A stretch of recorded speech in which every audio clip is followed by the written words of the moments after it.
પોતાની જાતે મહેનત કરી અને પૈસા કમાનાર દરેક વ્યક્તિ એક ઊંચી કેટેગરીમાં જ આવે છે. પછી હું 2000 સ્ક્વેર ફીટના બંગલામાં રહેતો હોઉં કે 200 ફૂટની ઓરડીમાં, મારી ઓનેસ્ટી છે ને એ જ મારું સાચું સ્ટેટસ છે. એટલે તમે અમને ખોટા સાબિત કરવા માંગો છો? ના બા, હું તમને ખોટા સાબિત નથી કરી રહ્યો. હું ખાલી તમારો ભ્રમ તોડી રહ્યો છું. બા, આપણે આપણી સહુલિયત માટે નોકરો રાખીએ છીએ ને, કારણ કે આપણને રાહત રહે કામમાં. આપણે ઘરના કામોને તુચ્છ ગણીએ છીએ એટલા માટે નોકરો નથી રાખતા. એમ આઈ રાઈટ? તો પછી ઘરના કામો કરવામાં શરમ છે નહીં?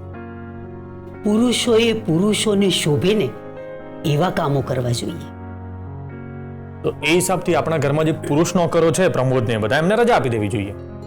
એમને કામ કરવાનો પગાર ચૂકવાય છે. અચ્છા, એટલે જો હું મારા ઘરનું કામ કરું અને એના માટે મને પગાર ના આપવામાં આવતો હોય તો મારું સ્ટેટસ વધારે વધી જવું જોઈએ ને?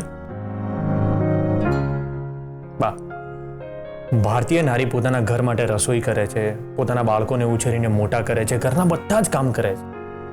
આ બધા માટે એમને પગાર નથી મળતો તો શું એમનું સ્વાભિમાન ઓછું થઈ જાય છે?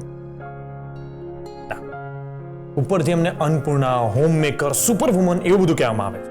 કેમ? કારણ કે બા, એમને પોતાના ઘરનું કામ કરવામાં આનંદ આવે છે. અને બા, મને પણ પોતાના ઘરનું કામ કરવામાં એ જ આનંદ આવી રહ્યો છે અત્યારે. અચાનક તમારી આનંદ મેળવવાની દિશા કેમ બદલાઈ ગઈ? બા, દિશા નથી બદલાઈ. હા, પણ એનું કારણ જરૂર બદલાઈ ગયું છે. બા, ત્યારે કેસરા ઘરમાં કામ કરતી ને ત્યારે એને જોઈને મને બહુ જ ગર્વ થતો. ત્યારે આજે કેસરા ઘરમાં ગેરહાજર છે તો એની જવાબદારીનું કામ હું કરું છું ને, તો મને એવું લાગે છે કે જાણે લગ્ન વખતે લીધેલા અમુક વચનોને સાર્થક કરતો.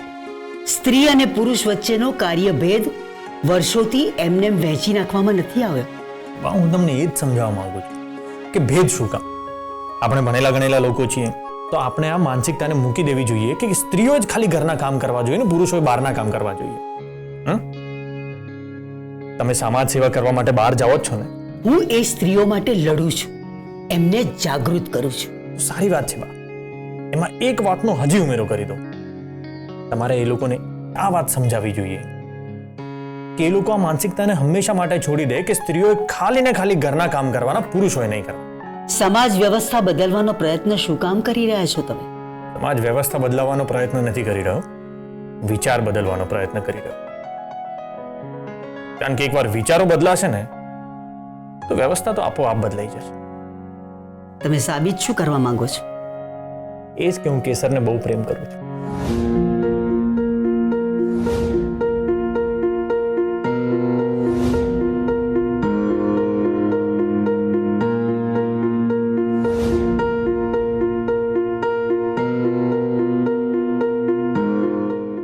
ઘરના નીતિ નિયમો તોડવામાં તમે ગર્વ અનુભવો છો ને, એટલે વિક્રમસિંહના પગમાં પડ્યા હતા તમે? બા, હું એમના પગમાં નહોતો પડ્યો, હું ખાલી એક ગોથું ખાઈ ગયો હતો. ખોટા માણસની સંગતમાં હંમેશા ગોથું જ ખાઈ જવાય છે. આપણે એ પરિવાર સાથે સંબંધ બાંધી અને ગોથું જ ખાઈ ગયા છે હર્ષવર્ધન.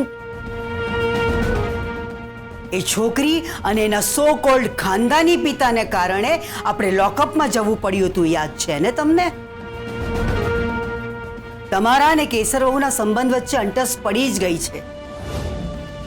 કાંઈ નહીં તો તમારા ફંટાયેલા વિચારોને સાચી દિશા તો મળશે.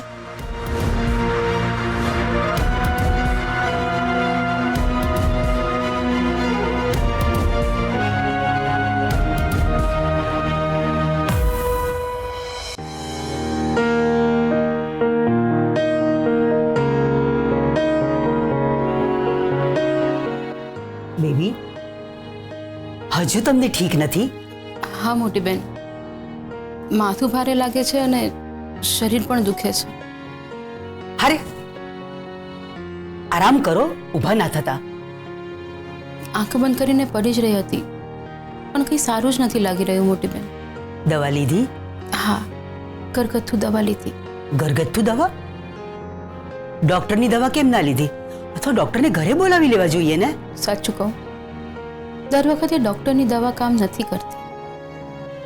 ક્યારેક સ્વજનોની હૂંફથી પણ સાજા થઈ જવાય છે. મારી કેસર હોત ને તો ક્યારની મારી સેવામાં હાજર થઈ ગઈ હોત. મારી પાસે આવીને બેસત, વાતો કરત, જબરજસ્તી મને ઉકાળો બનાવીને પીવડાવત, મારા પગ દબાવી આપત. કોઈની ખોટી આશામાં બેસવા કરતા દવા લેવી વધારે સારી. ખોટી આશા નહીં મોટી બેન, મને વિશ્વાસ છે કે જો એ હોત તો કેસર વહુ ઘરમાં નથી એટલે બધા એમ જતાવે છે કે આ ઘર એમના વગર ચાલતું અટકી જશે. એ પરણીને નહોતા આવ્યા એ પહેલા પણ આ ઘર બરાબર ચાલતું હતું ને?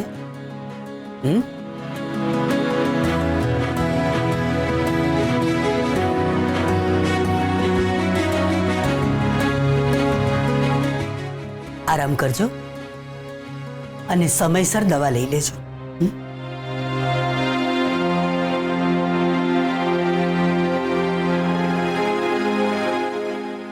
સોરી બેબી, અમને તમારી જેમ માથું દબાવવાનું નહીં ફાવે.